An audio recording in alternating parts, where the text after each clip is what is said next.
Welcome to Dynamic Duos. I'm Tiffany Crivelli. All right, comic fans, this one's for you.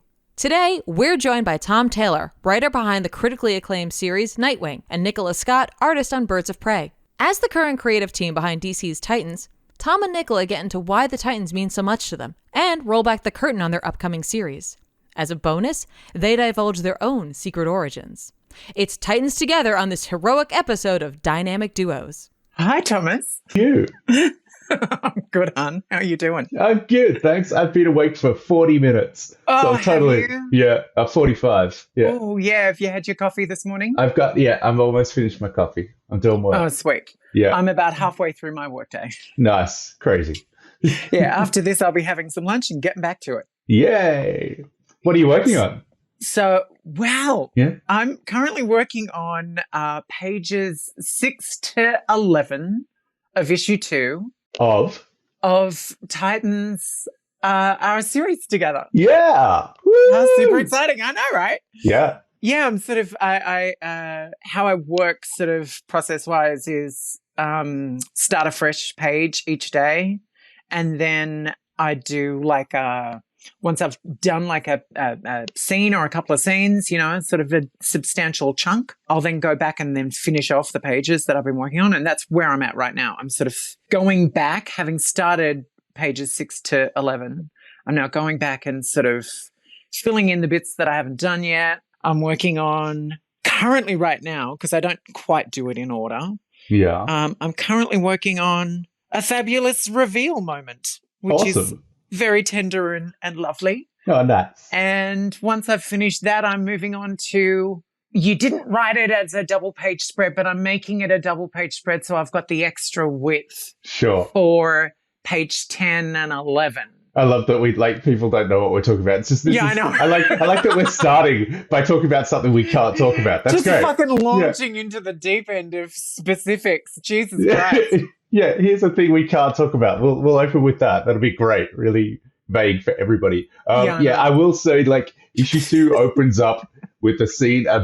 I can tell you, like, it's a flashback scene of the Titans in the past, and Nicola has drawn the absolute hell out of it. It's perfect. Nicola drawing old school Titans is just a thing of beauty. It's great. Well, it was kind of really fun too, because I don't know that we've seen all these specific characters together at the same time in the same era. Yeah. Because it's really a moment that's taking place in the transition between the two sort of Titans groups, really. Yeah, absolutely. From Teen Titans to New Teen Titans. Yeah. And everybody's there. It's Garth and it's Roy and everybody in our book, and it's beautiful. It's everybody. Yeah, it's actually a lot of fun. So we should get more general, right? We should jump all the way back. I think I'm supposed to ask you about your origin story. Oh, yeah, right. All right. Well, so Nicola Scott, where did you get your love of comics? Love of comics. And how did you come to comic books? Well, mine didn't start as a love of comics. It started with a love of superheroes. I just didn't have comics on my radar as a kid, except for like Josie and the Pussycats and, sort of Archie kind of stuff, and Mad Magazine. But I was deeply into superheroes because of the film and TV shows and the cartoons and all that kind of business.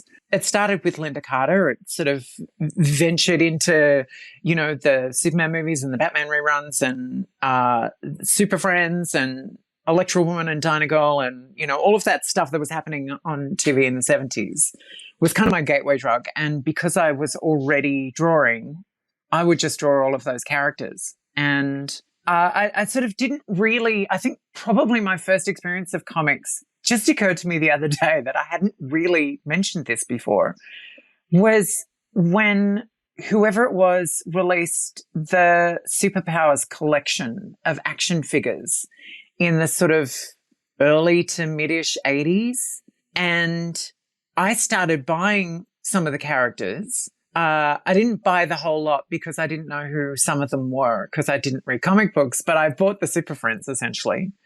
And they came with little comic books. I don't think they were all drawn by Jose Garcia Lopez, but all of the promotional art was his work, because it was around about the time that he was doing the Style Guide.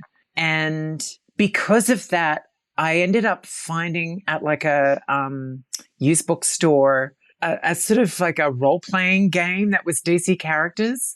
And I bought it, no one to play it with, and I had no intention of playing because I just didn't know how to do any of this kind of stuff. Sure. But I bought it because it had all of these sort of great art and collector cards, and it kind of told you how powerful it was. Like one of the lines in there I remember to this day was like the strength level of Wonder Woman, which was however many points or whatever, was that she could essentially pick up and throw Mount Everest. And I was like, oh, that's pretty good. That's a pretty significant power level. I'll take it. For sure. And it's like, crazy random stuff like that. But it was kind of my introduction to comic book art. And, obviously to this day, it's still used as the primary sort of promotional, collector art. It's on T-shirt and mugs and caps and all this kind of stuff. All the Jose Garcia Lopez art. It's so beautiful. Absolutely. Yeah, I have the calendar of his art, like from 1 year, and it's perfection. Right. Yeah. It's heaven. It's heaven. And yeah, so that was kind of my introduction to comics. But, comics themselves didn't really sort of ease into my mind until my late teens. And that was sort of being introduced to Dark Knight Returns and Batman Year One and George Perez's Wonder Woman run. And John Byrne's Superman run. And I would sort of dip in and out of those as I borrowed them from other people. But it sort of made an impression, but not enough for me to think that I could do this as a business, as a career. It just hadn't occurred to me until much later on. How about you? What was your sort of intro into comics and or the characters? Well, it was the same as you, really. How you feel about Wonder Woman is how I feel about Superman. Yeah, and right. Like you had with Linda Carter, I had with Christopher Reeve, that from the very moment I could think, there was this guy, came out the same year I was born, and I believe this man could fly. Yeah. Just like the poster said. Just like the poster said. And here was this person with all these incredible powers, and he just wanted to help. And I thought this was lovely. And so I remember walking down the street in blue jeans with op shop, or what Americans would call thrift shop, like a Superman T-shirt and red, like furry underpants over the top of my blue jeans and red bubblegummers boots. Like proudly at the age of 4, just like, yeah, this is who I am. I'm rocking it. Yeah, it was awesome. So I've been this huge Superman fan my entire life. And then, we did get some comics. My mum and I obviously didn't have much money. So comics was something we got from secondhand stores sometimes with my dad or my grandma. And I always promised myself when I grew up, like I promised kid Tom that when adult Tom grew up and got a job, he'd buy him comics. Oh, sweet. So I took that a little bit too far, I think. I'm going to make comics and take over the industry. Totally, yeah. And I had this moment when I sort of became the writer of Superman, when I was like, this is insane. Like, I'm this guy in Melbourne who, like, statistically, it would have been easier for me to become an astronaut. Yeah. Statistically, at that as a job, there's more people that do that than do what I'm currently doing right now, as far as to be the writer of Superman. So that was like a pinch me moment. Hey, young Tom, it all worked out. Don't worry. You could afford something beyond your thrift shop Superman T-shirt that's faded and broken. Yeah. I wish you still had it. Right. It's kind of that wild thing to sort of really have a deep childhood passionate love for a particular character, and then somewhere in your adult life, even once you've been working in the business for a while, and the goal of being able to contribute to their legacy is not actually unrealistic anymore. It's a possibility that you can work towards. There's something kind of really emotionally overwhelming to find yourself doing it for real. Did you find that? Oh, absolutely. Like, my first job was writing Star Wars. Yeah. My first job in comics was writing Star Wars. And I remember, my first real job was drawing Star Wars. It's crazy. Great it's intro. Nuts. Intro into the business. I was a professional juggler. I was eating fire and juggling knives and all the rest of it. And I was working in schools teaching circus skills and drama and writing to kids. And I got a job writing Star Wars. And I remember, like driving my $600 car.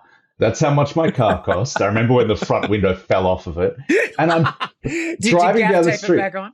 I can't remember. I remember water coming at me on the Nullarbor and me going, "Oh no!" And windscreen wiper's not working anymore because the window was falling forward. Anyway, and I'm punching the top of my car while driving along. Because I'm riding Luke Skywalker and Han Solo and these icons, these heroes I grew up with. And it's bizarre what we do for a living. It really is. You know, now, from Superman and Batman and the Justice League and writing Spider-Man and X-Men for Marvel and writing Star Wars. It's crazy. It's crazy. I got to write 3 issues of 2000 AD, and that was one of those things I could have as a kid. Yeah. That was something I did have because we had them in newsagents here. That's right. So there's something bashing in your background. There is. That's my neighbor in the garden. Hello, neighbor in the garden. How you doing? So, and then, obviously, and now we get to, launch the Titans with a new number one. I know. That's pretty exciting. Yeah, so it is one of those things where there are certain characters that you have that sort of real nostalgic emotional connection to that is beyond your sort of adult learning of a character. It's kind of ingrained in your bones. And is Titans kind of part of that sort of small catalogue of characters that has that impact on you? It's one of those things that I think because I've seen them forever, like because of the Perez woman, because they've always just been there. Yeah, right. And characters, there's certainly some characters that have just been part of me for ages. Like, obviously, because, I'm currently the writer of Nightwing, and Nightwing has had a huge impact on me. Wally especially. Yeah. Starfire, Raven, Beast Boy I love. Like, Beast Boy I absolutely love. And I think sitting down to write him for the first time and then seeing your art, like Beast Boy and Raven together, particularly the way that you draw them, it's just like, oh, I am falling in love with you in a different way now. Like, you've grown up a bit, and this is the right time to be writing you. He's a really deeply lovable character, isn't he? He's super lovable. Yeah, I found that my sort of gateway into those characters, it kind of happened, like I was saying before, with the role-playing game cards that sort of came out with these things. Yeah. Because every character had its own card. And because of Wonder Woman, I was, of course, very interested in Wonder Girl, and I loved her outfit, and the sort of particular pose that she was in on her card was really sort of cute and actiony, and she had a great outfit on. And also Dick Grayson, because, he's a character that for a lot of sort of generations of comic book readers, he's been a character that we've been the age of at some point. Yes. Because we've been growing up with him, even though, he's taken 80 something years to age, 15 years maybe? Yep. He's gone from 13 to 27 or something, whatever he is now, 28. We've sort of been able to grow up with him. And so those two characters were kind of real gateway to Titans characters for me. And at some point in time, I can't remember what it was, but I did actually read some New Teen Titans. I think it was sort of part of the comics that was sort of around me on Saturday afternoons when I'd finished my Saturday job. The person that sort of introduced me to comics, I think he was a reader of it. And so I would sort of sticky beak, and that sort of gave me some insight into Starfire and Raven and Cyborg as team members long before I knew who the original Titans members were. And so I've had that sort of nostalgia for them, even though I didn't sort of read enough to sort of fully understand their story arcs and their character interactions. That was kind of the big intro for me. And so when they have popped up, I've taken extra interest when they have sort of popped up in my career. Yeah. I've taken sort of extra interest in them and sort of being able to properly deep dive. It's so different sort of having a character sort of guest in a title that you're doing, or you're doing a fill-in story or an arc of a character. It's so different sort of approaching I don't know if it's the same for you as a writer, but I would presume that it's not quite the same as when you're actually on their book and you're properly getting to stamp your interpretation and deep dive into them. It's a totally different emotional and creative headspace. And sort of really properly being able to do that with these characters is just delightful. Yeah, absolutely. It's and just like you know, doing all these deep dives, and I think because I've read so many different Titans books over the years, Yep. like from, you know, like what Phil did with Technus Imperative and Yeah, right. you know, Devin Grayson's run and what Jeff Johns was doing, you know, on those Titans books, and then the Outsiders as well. When they were they've always split the Titans in two, between two books, between Titans or New Titans or whatever in New 52 and before that and Rebirth. And so I think finally getting these characters and sticking them in a book together again for the first time in probably decades. Yeah. Like that, what we're actually getting to do feels like it, you know, it's an honor. It really is. It's kind of shocking. Yeah. And I found starting this book, like I found when I worked on Wonder Woman Year One and when I worked on Superman in the New 52, anytime I already have a really profound emotional connection to a character and then suddenly I'm drawing them, I find that I'm a little bit overwhelmed by my own anxiety, maybe. I don't know. It, like, you know, I can just launch into a character that I don't have a deep emotional connection to and feel like between the writer and myself and all the time that we spend with them, because you know, I really do spend a lot of time with each character because it takes a long time to do each page. And, you know, I'm sort of really zooming in on their faces. Sometimes you get really familiar and comfortable with them and you grow to love characters that you didn't know that well previously. Yeah. But when you start on characters that you really love, that you haven't had the opportunity to really fully explore, I find myself going, oh my God, how do I draw these people and have them live up to my idea of them in my head? You know, Superman's a character in particular that's sort of, I think a lot of artists have said he's the hardest character to get right because he's so archetypal, but so distinct, you know. You veer millimeters in the wrong direction and suddenly he's Bruce Wayne or suddenly he's somebody else. He's just somebody else. Yeah. And nailing that sort of classic look. And I find that for Dick Grayson. I find that for Donna. I find that for Starfire. Which is hilarious because you draw those three like perfectly. Like Nightwing, you're Donna Troy, and like you drew that new costume for her, which is so classically inspired, but also so Nicholas Scott and so modern, and it's just perfection. And her face is beautiful.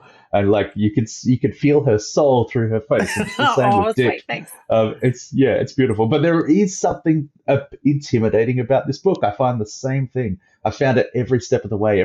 I'm really investigating all of the voices and trying to build on where they've come from. And I'm like, do they sound like how they should sound now in their mid to late 20s? You know, does this sound right? And I really, you know, it's like, oh no, that line should definitely go to that character. That's wrong for this character. And I spent a long time over this one, agonized over little bits that I normally wouldn't. It's exactly the same thing. But it is, yes. Can I ask you a question? Yeah, of course. So was this the first time in issue 1? Was this the first time you've drawn Peacemaker? Yes.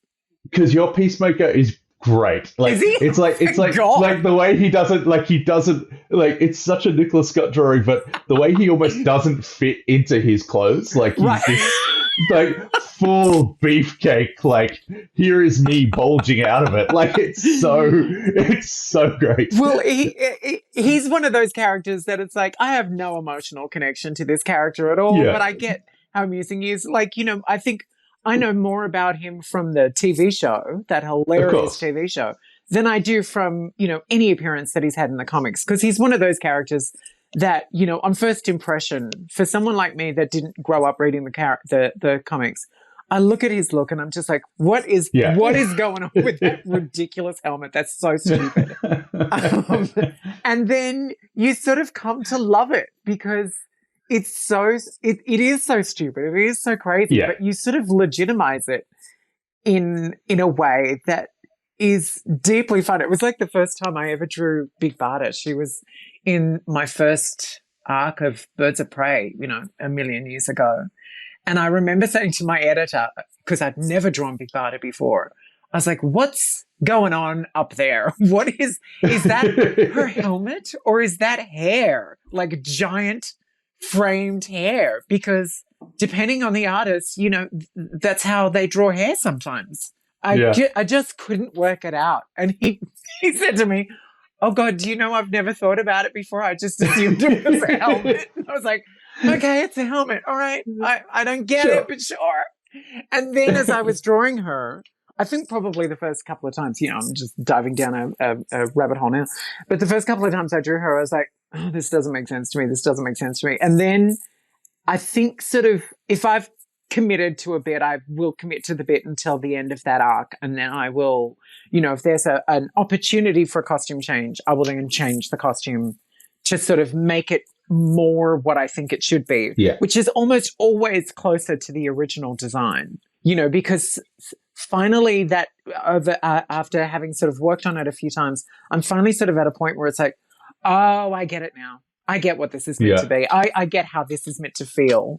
Where, with these characters that you sort of have populated your history over decades, you kind of know exactly how they're meant to feel. It's just the getting it to feel right can be a little bit scary. But, for characters like our Titans team, I think because of their sort of initial significant run and design, it was kind of easy to go back and say, okay, I know that there's been a million different versions of Starfire since she was created, but the original has a really particular face and she has a really particular body type and she has, that enormous hair. And it's like, okay, how do I sort of bring something modern to that? Because, over the last sort of few iterations, she's had sort of really slick hair. And it's like, oh no, I miss the size of her hair. But I can't give her an 80s perm. So what am I going to do?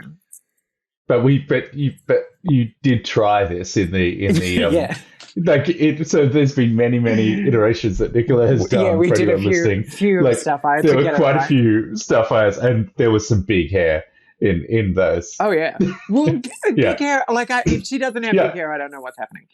And this I just sort of felt like would be a bit more adult and practical, but also kind of a bit cool and a bit unexpected for her. Yeah. Like we have a scene at the end of issue 2, which I'm yet to start drawing, but I think she might let her hair out.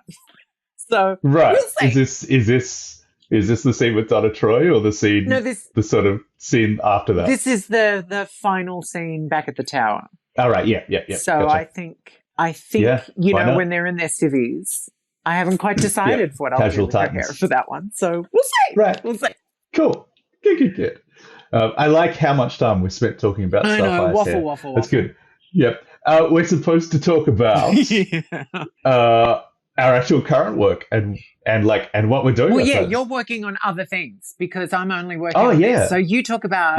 Please tell me all about the other things that you've got going on, Mr. Thomas Taylor. It's crazy. I'm doing too many things. You are doing too many things. Obviously, I'm writing Nightwing, and we have Bruno Redondo is doing. We're doing a POV issue. Oh, so an entire issue that's from Nightwing's POV. That's pretty fun. And we've changed the dimensions, so it's like 3 panels to a page and a double page splash if we ever want to go big. Yep.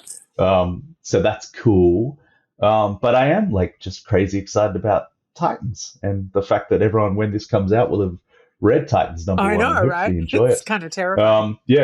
I apologize for killing someone in the first issue. That's quite the cliche. The Thomas thing to do. It is a bit sorry, but but it's a swerve. You'll see. It'll all make sense in the end. Yeah.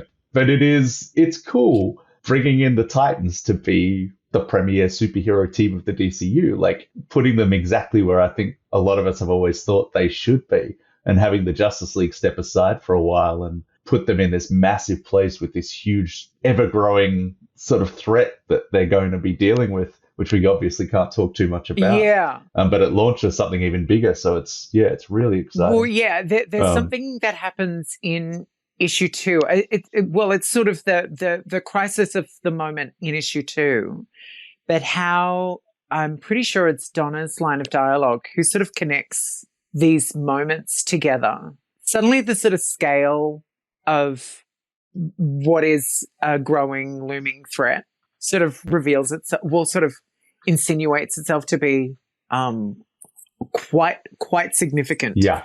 It's quite a sort of Justice League level event.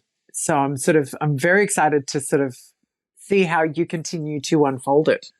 Because that's kind of half the fun of being an artist, is being able to get the script early and sort of read through it and like go, okay, so where are we going? What are we doing? Who's dying? Who's letting their hair out? Who's dead? Yeah. Who's alive? Who's taking their hair out?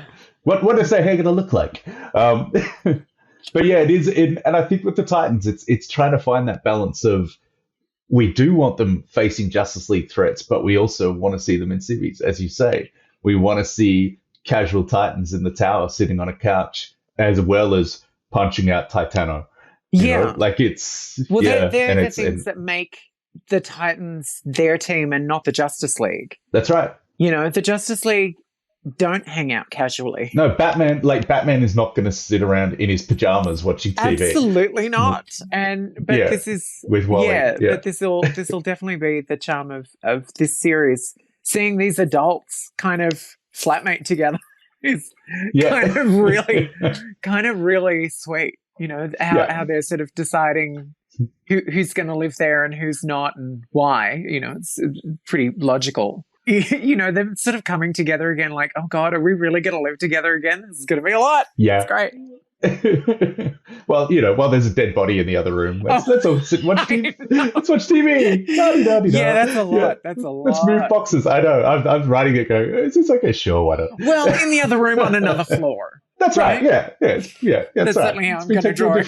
So I'll just clarify with you right now that that's how it's going to roll down. Yeah, good. I'm glad we had this conversation now. Yeah, live for everybody else. Yeah, before I start. So, what are when your sort of writing process? Is there anything that you think is unique to you in terms of how, you know, either your approach to characterization or just your approach to your practical day? Well, my practical day has no approach. I think that's fairly unique. I just go from panicked moment to panicked moment. Right. And I can go to bed at sort of 11 a.m. in the morning, having stayed up all night. But then I often work in a cafe with other writers. I work with C.S. Pacat, who's a very amazing author, and I work with Jay Kristoff, who's also a ridiculously, both New York Times bestselling, incredibly wonderful people. And we, like, once a week, we all sit in a cafe together and we help each other out. And we, you know, nice. Shoot the shit for a long time. We talk a lot at the start, and then we headphone up and we just sit there for 6 hours writing. So you do actually write. So You're not just. Oh yeah, we write. Yeah, we write. Down. We just sit and write. Like, we sit there with 3 laptops, and the cafe knows our orders, and I've tipped heavily. Oh, you know, and like they bring us. You know, I walk in, they bring me my coffee, and I sit down, and we talk for an hour and a half usually, and then every so often someone will put up their hand. And we'll all take the headphones off and we'll talk through a story problem in one of their books or one of or Kat's comics or books and my comics. So they'll have helped out on Titans. You know, we've been away together and for a week and helped each other out with third acts. But also just, I think seeing someone across the table from you typing away, you're like, oh, I should do that too. Right. You know, it keeps you disciplined in a really strange way, but it's very supportive. And just being able to do that is fantastic, and having that sort of brain's trust. And the other one, and Gary Edwards as well. Yeah. You know Gary. Yeah. So I often meet with him on Mondays in the same cafe, and we do the same thing. That's really nice. So I saw him yesterday, and that's really lovely. And it's a lot better than, you know, sitting by myself from sort of 11 o'clock at night through to the next day and saying hi to Megan as she wakes up in the morning. Right. So, hey, how was your night? I don't know. How's your day going? What are you doing today? I'm really impressed that you guys can write in that kind of distracting environment. Absolutely, and much better than if I'm by myself. Like, I get so much more done when I'm in that now. Like we've been doing that for about 3 years, right. I think. Or we started just before lockdown, so every time we come together, it was weird. Every time there was a lockdown announced, we were always together. There was always that tap on our shoulder, like looking around, and everyone needs to put masks. Yeah, we need to put masks on now, and everybody out of the cafe. And I'll see you in maybe a month or 6 months, or bye. Yeah. But they've been great to have, and such people with great stories, and it's great that they're both actually doing work for DC now. Yeah, right. Just by sitting there. That's fantastic. Hey, I can't fit this in. Can you? Oh, that's really fantastic. Yeah. And you're disciplined though, right? Well, you get up in the morning and you work. I do. Because I used to be sort of, like you, pretty loosey-goosey with, my timeline, because I started, working nights if I was working days, I was working in hospitality for, a good long while as I was breaking into the business. And so it was really just whatever time I'm not working to make money, I'm working to produce comics. And I just sort of stayed like that even when sort of comics became my full-time thing, until my husband and I started living together. And at the time he had a day job. And it was like, okay, if we're going to have that guy. And I was like, if we're ever going to give him a hug for me after this. I will. Anytime where, if we're going to have any time together, because we were moving in together, we're about to get married in a few months. Then we're, newlyweds and all this kind of stuff. And I was working at DC Comics, and it's like, shit, I've got to sort of find some structure so that we can spend some time together. And so I sort of got into the habit, and it really took a while to break in this sort of just that sort of muscle memory, brain function routine of getting up early enough to sit at my desk at 9 o'clock in the morning. And I think I started I'll wake up at 8 and start work at 9. And eventually it got to, I'm getting up at 6:30 so that I can get some exercise, so I can have some breakfast, I can read my emails, I can, faff around a bit, I can, bustle around the house doing whatever needs doing, and then I can sit down and work at my desk from 9. And now, that's sort of become my structure. I try to take a day off once a week, but that is not normal. I'm sort of, that's because we've just had Easter and I did a convention the weekend before. It's like, okay, I'm not taking any days off this month so that I can catch up. And I certainly didn't take any days off, except for there was one writer that I worked with on Birds of Prey who stayed ahead of me. That's a lie. There were 2 writers when I was working on Birds of Prey. That doesn't sound like Gail Simone. No, it wasn't Gail. Sorry, Gail. I didn't think so. Sorry, Gail. It wasn't you. That'd be Gail. No, it was Sean McKeever and Tony Bedard. They were always ahead of me. And that was the only time in my 17, 18 year plus time working at DC Comics where the writer has been ahead of me. Right. And I've got full scripts before I needed them. And it has been amazing. Cool. But during that time, I actually managed to take Sundays off. But otherwise, it was 7 days a week, 8 to 10 hours a day, depending. Yep. And thank you, Thomas. You're staying ahead of me. I really appreciated it. I am staying ahead of you. Yeah. I'm still Brittany, our editor, has set quite a sort of long schedule. She's been very generous about how we've scheduled out the issues, which has been good because I haven't really worked on a monthly book since Wonder Woman Year One. And it's been to not be like, oh my God, I have to do 20 pages of another goddamn team book in 4 weeks, because that nearly killed me. And I'm just too old for that shit now. The amount of times I'm writing the script, I'm like, oh man, there's 5 people in this panel. Okay, I'm going to cut it to 2 and split it over here. No, because sometimes you're directly sort of saying, here's a person talking, or here's a person talking to this person. Yes. And I'm like, the whole team is in the room. And sometimes I feel like it's really appropriate to sort of isolate that panel to those 2 people. But other times I'm just like, no, I think it makes sense that the whole team is got to be shown here. So, oh God, here I go again. How many people? Like that scene that we were talking about before at the beginning of issue 2, the flashback. Yeah. I was like, oh my God, there's 9 characters. I know. Okay, breathe. I like the way you did that. Like the splash page that's become like slightly more than a splash page. It's like a splash page and a half. Yeah, well, it was like, there's enough panels on the second page where I was like, I can sort of move them over slightly. Yeah, that's right. Because it's like suddenly not only I've got more than 9 characters happening. Yeah. So I was like, okay, let's give him a bit more space. Yes. So we are supposed to say what people haven't heard yet about this book or hint at something. So what I will hint at is that this is like obviously the scale of this just continues to grow to the point where we have a very, very big plan, which we will see happen. And I can't hint at anything yet, but this Titans book launches a very big thing, which I imagine will be announced around San Diego Comic-Con time. Oh, sweet. So it's going to grow and grow and grow. So be reading this book if you are a fan of DC at all. Like this is going to matter at the end. Are you going to San Diego this year? I hope so. I haven't booked my tickets or anything. We're going, but I haven't booked tickets yet. But we're committed to go. So we're equally. We haven't been since I think 2019. Okay, I'll go because you're going. Yeah. Let's go. I'll go there. Let's do some panels and we'll book tickets together. Yeah. Great.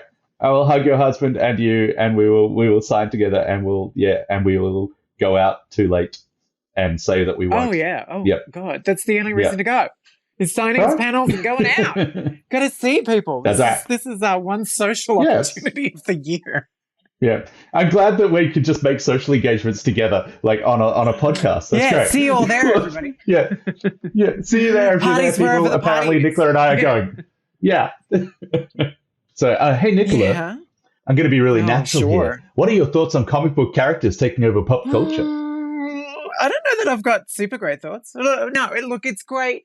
It's great that characters that we love are being refound or introduced to general audiences. I think there's some real excitement in that, to be able to share the things that we really love with, more people. That's always been exciting. For me, specifically with someone like Wonder Woman, she was feeling like a really old-fashioned character for a long time that sort of everyone had forgotten about. And sort of in the lead up to the film being released, I could sort of feel it in the couple of years leading up to that. It felt like people were starting to remember how important she was. And that was like a really exciting wave to ride, to be sort of, part of that process and that sort of rediscovery and her becoming sort of part of the cultural lexicon again. That was really exciting. The bummer can be how social media can get a little toxic sometimes. And I know what? The internet? That's never toxic. What are you talking about? Yeah, my feed's actually great place to be. Pretty, I've trained my algorithm to be really, really sweet. It's full of the sweetest people saying the sweetest things. That's nice. Teach me. Don't engage. Don't engage with anything that's negative. That's my golden rule. I just don't. And so therefore my feed tends to be pretty sweet. But look, it's super exciting. How about for you? What are your thoughts? Look, I think, I don't know, I just love it. As a fan, it's great to see these things that I love that, as you say, was small for a while, or it felt small. It felt like it was a thing just for us. And I know some people are like, it should still be a thing for us. I'm like, no, look, join us, the rest of the world. I love going to conventions and seeing people cosplay as characters that they never would have 100%. That's 20 really years fun. ago. Well, there wasn't really cosplay 20 years ago. Well, yeah, but seeing a group of people walk up as all the Titans, and it's not just because of movies, it's because of the TV shows. It's because of Titans Go. Like every kid has grown up with that. I've watched it with my kids for the last however long, 5, 6, 7 years, and the Titans before that. Yeah, it's kind of amazing how Titans Go has really sort of cemented those characters. Totally, and trying to find elements of that we can bring to our series as well. I know, right? Like we've got to. You can't ignore that and pretend that we'll only look to the 80s, for our inspiration. Like no, you got to cherry pick the best. We need of to harness some of this energy. That's right. You know, Cyborg and Beast Boy need to have a relationship like that. We need to start seeing that. So it's really, it's great to be able to take that. But it is, you know, there's a lot of superheroes, I will say that. It really is. And it's hard to stick up with all of it. But I also think it's, you know, it's a reflection of where we're at. There is a desire from the world, from readers, from viewers, from an audience to see good people doing good things at a time when there's a lot of corruption and a lot of people doing some stuff that we don't all agree with. It's so good to see people in spandex and capes saying, we just want to help. And I think there's a real desire to go, okay, I want to go to the movies and see cool people doing cool things and doing that for the right reasons. Yeah, exactly. Yeah. And sort of being able to, you know, even when the negative stuff pops up, sort of know where these characters that they sort of demand that they have the right opinion of, and then do the polar opposite of their favorite character in terms of how they conduct themselves. It's nice to sort of feel really, as a creator, feel really sort of solid in your argument, that you're not just sort of arguing on behalf of a favorite character. We're getting to actually shape those characters and reinforce that, no, this is why this guy is a good guy. This is why this guy is a bad guy.